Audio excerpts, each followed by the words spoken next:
عمران جو ایک اپنے لیے نیریٹو، ایک بیانیہ بنانے کی کوشش کر رہا ہے، اس بیانیے کی بنیاد ایک خط ہے.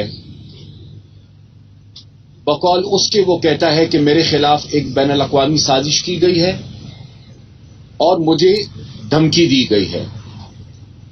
سب سے پہلے تو میرے خیال سے یہ حقیقت سامنے آنی چاہیے کہ اس خط میں اور اس دھمکی میں کتنی سچائی ہے. اسلام آباد میں ایک سیکیورٹی کانفرنس ہوتی ہے. اس سیکیورٹی کانفرنس میں ایک دن اس وقت کے وزیر اعظم آتے ہیں، ان کی تقریر بھی ہم سنتے ہیں، اور اس کے اگلے دن اسی سیکیورٹی کانفرنس میں ہمارے آرم فورسز کے سربراہ آتے ہیں، وہ بھی بات کرتے ہیں، اور وہ بات بھی پوری قوم نے سنی. سب سے تو پہلے یہ طے ہونا ہے کہ آیا ان کے خلاف سازش کی گئی یا نہیں کی گئی، اور اس کی ضرور تحقیقات ہونی چاہیے تاکہ سچ سامنے آ سکے. دوسری گزارش میں یہ کرنا چاہوں گا کہ پہلے کا بیانیہ کہ نیا پاکستان دو نہیں ایک پاکستان، مدینہ کی ریاست، 1 کروڑ نوکریاں، 50 لاکھ گھر، وہ بیانیہ تو پٹ چکا. اس بیانیے کے ساتھ تو یہ دوبارہ الیکشن میں نہیں جا سکتے تھے، لہذا اب یہ نئے بیانیے کے ساتھ الیکشن میں جانے کی کوشش کر رہے ہیں. لیکن خدا کا خوف کریں، اپنی سیاست کے لیے ایسا بیانیہ نہ ڈھونڈے جس سے پاکستان تنہائی کا سامنا کرے، جس سے پاکستان کی مشکلات مزید بڑھیں. یہ پاکستان کے ساتھ کھلواڑ کیا جا رہا ہے اس وقت اپنی سیاست کے لیے. تیسری بات میں یہ کہنا چاہوں گا کہ سازش ہوئی یا نہیں ہوئی، دھمکی دی گئی یا نہیں دی گئی، یہ ابھی طے ہونا ہے.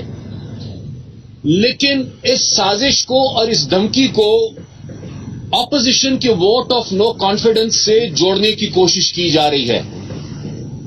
یہ دو الگ الگ چیزیں ہیں.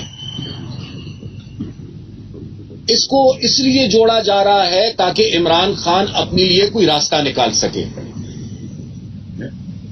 میں یہ مطالبہ کروں گا اعلی عدلیہ سے کہ جو الزام کل 197 ممبرز پہ لگا، کروڑوں عوام پہ لگا جنہوں نے ان کو منتخب کیا غداری کا، اس کی وضاحت ہونی چاہیے. آرٹیکل 5 کا سہارا لے کر کل جس طریقے سے ووٹ آف نو کانفیڈنس کے ریزولوشن کو معطل کیا گیا، ان لوگوں پر آرٹیکل 6 کے حوالے سے بات ہونی چاہیے. اور میرے خیال سے ہر پارٹی کا اپنا فیصلہ اور اپنا ان کا جو بھی سوچ ہوگی، لیکن میرے خیال سے شاید پچھلا 1 مہینے ہم نے پوری توجہ دی ان ہاؤس چینج اور معاملات پر، اور شاید عمران کو یہ موقع ملا کہ وہ سیاست کے میدان میں ایک بیانیہ بنانے کی کوشش کرے، ایک غلط، ایک جھوٹا بیانیہ. میرے خیال سے اب وقت آ گیا ہے کہ پارلیمنٹ کے اندر بھی ہم اپنی جدوجہد کو جاری رکھیں، قانونی جدوجہد بھی ہم جاری رکھیں، لیکن میرے خیال سے اب سیاست کی میدان میں بھی ان کا سیاسی مقابلہ انشاءاللہ بھرپور انداز سے ہم کریں گے. خوشیاں وہ کل سے منا رہے ہیں کہ جی مبارک ہو مبارک ہو. مجھے ایک پرانا قصہ یاد آ گیا کہ کسی کو پھانسی کی سزا ہو گئی، تو پھانسی سے ایک دن پہلے اس کو جب پھانسی ہونی تھی تو ایک دن پہلے اس نے خودکشی کر لی. تو اگلے دن اس کے برادری والے سب جمع ہو گئے کہ جی مبارک ہو ہم پھانسی سے بچ گئے. تو عمران خان صاحب نے غیر جمہوری طریقے سے اپنے آپ کو عدم اعتماد سے بچانے کی کوشش کی، اپنی حکومت اور اسمبلیز ختم کر ڈالی. لیکن انشاءاللہ اللہ نے چاہا تو دوبارہ انہی اسمبلیز میں یہ مسئلہ جائے گا، انہی اسمبلیز کے ذریعے عدم اعتماد ہوگا، اور انہی اسمبلیز کے ذریعے ایک نئی حکومت منتخب ہوگی، اور وہ حکومت پھر یہ فیصلہ کرے گی، وہ وزیر اعظم فیصلہ کرے گا، وہ حکومت فیصلہ کرے گی کہ الیکشنز کب ہونے ہیں. اور ظاہری بات ہے کہ الیکشن سے ہم راہ فرار اختیار نہیں کرنا چاہتے، ہماری بھی خواہش ہے، لیکن پہلے الیکشن ریفارمز اس کے بعد الیکشنز. شکریہ. سب سے پہلے تو جس طرح اپوزیشن لیڈر نے آج شروعات میں کہا کہ یہ کسی کی آج ہار یا جیت کا مسئلہ نہیں ہے، میں اسی بات کو دہراؤں گا، اور آج میرے خیال سے اسی بات کو بار بار دہرانے کی ضرورت ہے، اس لیے کہ اس وقت پاکستان کو اتفاق اور اتحاد کی ضرورت ہے.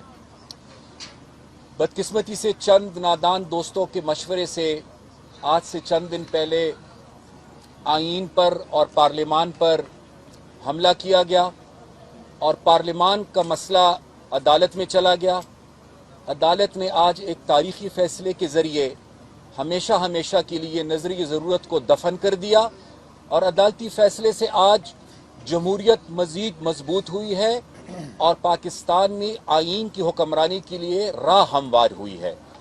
میرے خیال سے اس کے بعد کا مرحلہ شاید نہایت ہی اہم ہے، جہاں پر ہم سب نے مل کر پاکستان کے مسائل کا حل ڈھونڈنا ہے.